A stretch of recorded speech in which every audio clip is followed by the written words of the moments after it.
Since we're in Bengaluru, I believe most of you would be starting your day with a cup of the good stuff. And by that I mean coffee and nothing else. Coffee across the city would probably cost you about 25 rupees a cup. A sandwich would set you back 50 rupees. Shoe shine would be 20 rupees. A road journey from MG Road to Koramangala would probably be about 50 rupees by public transport. A peg of cheap alcohol would probably be about 150. Now, as against that, the cost of a daily newspaper or one day's subscription to a news website, which is essentially the annual subscription divided by 365, would be between 5 and rupees 7. So please mark that, 5 to rupees 7 for a mined product like a newspaper into which a lot of intellectual input is gone, versus, and I'm not knocking any of the other products, they're all good, but versus 25 rupees for a cup of coffee in a average kind of restaurant. Now, I'm going to try over the next 15 minutes to convince you to read more and to pay for what you read and to stay informed and stay ahead. And it is often a question of survival, not just for us, but for you. And this presentation is really, it may sound as if it's about us, but it is actually about you and what you get out of news media. Now, I've been in the media business for 3 decades, and in my current role as CEO of the printers, editor of Deccan Herald, and CEO of the Printers Mysore, the company that publishes the Deccan Herald and its sister paper in Kannada, Prajavani, I have a sort of Dr. Jekyll and benign Mr. Hyde role. During the day, I do the CEO role, and by evening, I turn into the editor. I mean, I run the newsroom from evening till night. So I am fairly well placed to see the pleasure of producing news and the pain of monetizing it. So I think this is where we're going to look at what happens next. Let's examine where we're headed. And this is slightly dramatic, I grant you. It's dystopia. And this is the year 2039. Which again happens to be a Lok Sabha election year, very much like next year. But mainstream media, and by this I mean the traditional media that has been around for a long time, is no longer around. They've underpriced themselves from the market. They've been too chicken to raise prices. They've been too timid to raise the prices of the cover prices of their newspapers and the per day price of, well, the annual subscription, if you like, of the websites as well. So all around you, there is complete misinformation. There is a sea of sewage, if you like, because there is no one to hold your hand. Mainstream media is gone. The internet is divided half and half between the truth and lies, and you don't know which half you're consuming. Deep fakes abound. There are more deep fakes per square inch than you thought would be possible. There is fake news everywhere.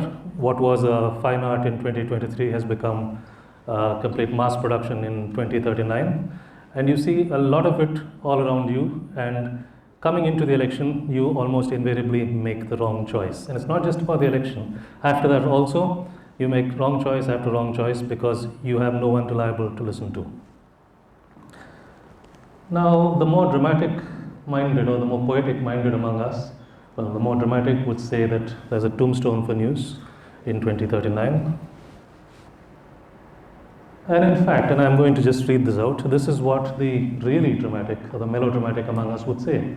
Here lies mainstream media, lamented by all who knew it and loved it well. For the 430 years it was around, it fought a battle for knowledge and wisdom. It was never perfect, but it tried its best. Its editors battled political interference and navigated minefields like contempt and sedition. Its editorials fought a good fight for the small guy. Its reporters ran themselves ragged trying to get you news no one had. Its pages in print and online informed your every decision, but no one wanted to pay for this, preferring instead an extra cup of tea or coffee as the case may be. So it was given away almost free, all that hard work and brain power. And the inevitable happened. Now it's gone. Your friend and advisor, enjoy your cuppa. Now I grant you that is excessively melodramatic. People have been talking of the death of news, more particularly newspapers, for the last 20 years, and as you can see, we're alive and kicking for now. There is a runway ahead, but this is what will happen if there is no pricing power and people are not willing to pay for news. And by news, essentially, I don't mean just breaking news, but I mean the whole genre. We mean analysis, opinion, deep investigative reporting, and so on and so forth. And we mean it online and we mean it in print. So, what's in it for you? Okay, all this seems to be about us, but what's in it for you? Why do you need mainstream media? So, the reasons are fairly obvious, but I will enumerate them. It's accurate. These are reputations. The mainstream media essentially has been around in some form or the other for 50, 75, 150 years, depending on whom you talk about. Reputations have been built, and these reputations can be lost in a flash. You get a story wrong, you get two stories wrong, you get sued, of course, but more importantly, you lose all credibility that you had, and it's gone in a trice. So people are extra careful because the mistakes also tend to be permanent. Once it's printed in a newspaper, it stays there. Once it's out there online, whether you remove it or not, well, if you remove it, even if you remove it, it's still there in some corner of the universe, the online universe. Someone's taken a screenshot, someone's shared it. So mistakes will happen, but there is a whole army of people trying to minimize this. It keeps you in the debate. It presents well-argued facts, and this enables you to sound well-informed. This is the kind of stuff that you read before you go to work or before you go to meet people. It keeps you, it's food for the brain. It sparks ideas. These ideas may be tangential to what you read, but there is that spark that often comes from reading a media report. Importantly, it fact checks for you so that you're not prone to be manipulated. Now we all know, we've all heard about the US election of 2016, possibly 2020 being affected by bad actors. I think fingers were pointed towards the Russians. This could be happening in other countries. There is, at election time, even in this country, there is a lot of fake news doing the rounds. So mainstream media would see it as incumbent upon itself to check this and to provide you with the facts. Journalism is all about impact, whether getting potholes filled or mobilizing opinion for a piece of legislation. We want to make a difference, and that I think is true for anyone who gets into the profession. This is the only profession for which you get paid just to tell the truth. It curates what you should see. So we have a whole bunch of editors putting stuff together which we think is exactly what you want to see in terms of importance. So the page one meeting every night does that for the print edition, and online operates in a similar rhythm, much faster. Sophisticated personalization engines are available online, so we can curate exactly what you want. You can choose what you want, in fact. In fact, the whole process is incredibly complex. And I will try and give you a little bit of an idea of this. So whether it's the reporter who's talking to his sources, the official sources, the unofficial sources, pitching it to his boss, the bureau chief taking it into the morning meeting, into the page one meeting, long-term planning for features, short-term planning for news, the desking of it, the page one meeting where stories collide and fight for what is to go on the front page the next day, or the management of the website itself, which changes from minute to minute. All this is incredibly complex. And then, of course, it doesn't end there. It goes to pre-press, and then it goes to press, where over a period of 3 or 4 hours, a few 100,000 copies are churned out. And then this is let loose into the circulation network of hawkers, linesmen, and agents. And this reaches your doorstep before 7 a.m. And I'm talking the paper here. So this happens every day, and we go back and do it again at night. And this happens day after day after day after day for 361 days in the year. There are 4 holidays, of course. So in fact, and don't look too closely at this, we gave this problem, we said we went to ChatGPT 4, in fact, very advanced, and we fed it the workflow of the media workflow, which is digital and print. And I think even ChatGPT 4 found it too complex because it came out with this. There's a lot of gobbledygook in there, but the advantage, the good thing that this does, it has arrows pointing in all directions. There is a complex web that it weaves.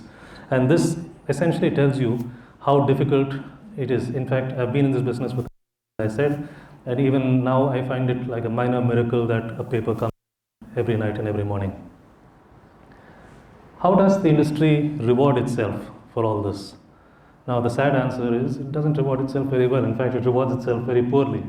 And I'm going to talk a little bit about the unit economics of the news business. And I'm talking first of print.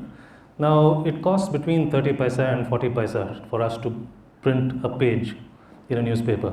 If you have 20 pages in a newspaper, that would mean 8 rupees at the top end.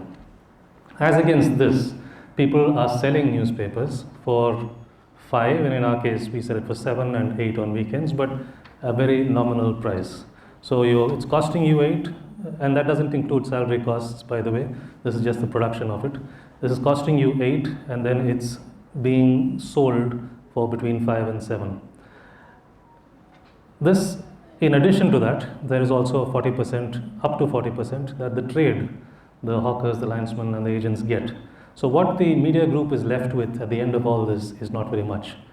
And this is the model that's been around for 30 years, in fact, and we didn't start it, but this business of advertising, subsidizing news. So it's the money that you make from advertisers that subsidizes the product and sees to it that you eke out a small profit. Now, is this sustainable? Is this advisable? I'm not going to comment on that, but I think one thing is very clear, that people need to pay for news. That is the cleanest arrangement possible. People need to pay a good deal for news because news keeps you ahead and it costs money to produce.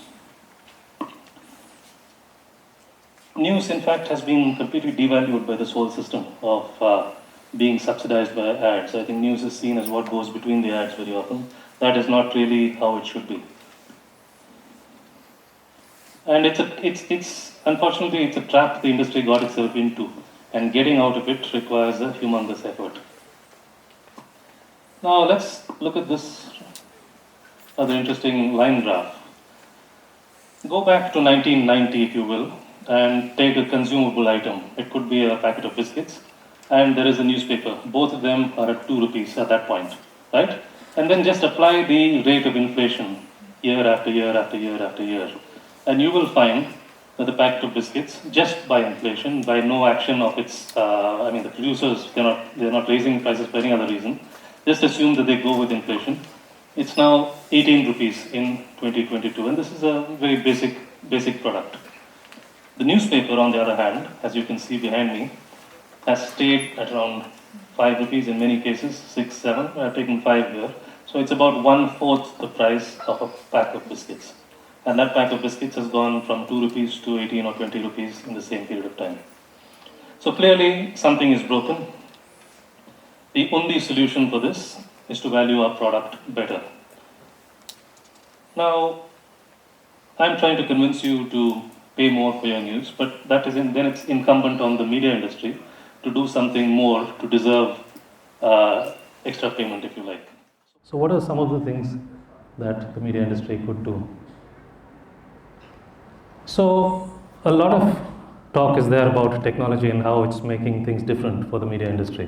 There is artificial intelligence, ChatGPT, and so on and so forth, but that's not the only thing. Technology has played a bigger and bigger role over the last 10 years, and you could argue that that role is getting bigger. But I would also argue that the pendulum is actually swinging towards the good old-fashioned journalism, the shoe leather journalism. You wear out your shoe leather by going around the city getting stories, or going around the country getting stories. So, speaking to your sources, cultivating sources, very old-fashioned, never goes out of business, believe me.